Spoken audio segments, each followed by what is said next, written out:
Nandito na sa kabundukan. Attend tayo ng anticipated mass para sa bukas.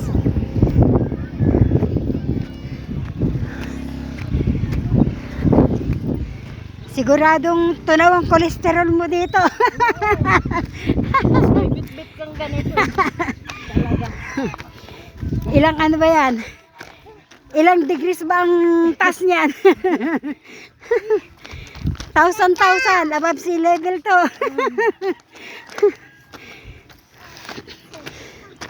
Ayan o, pataas kami. Ay, dulas sa ano, graba.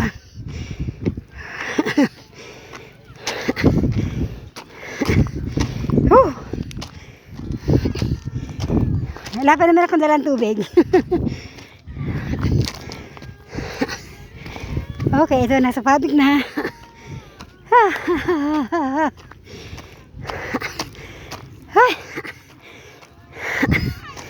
Ayun ang pinanggalingan namin, oh.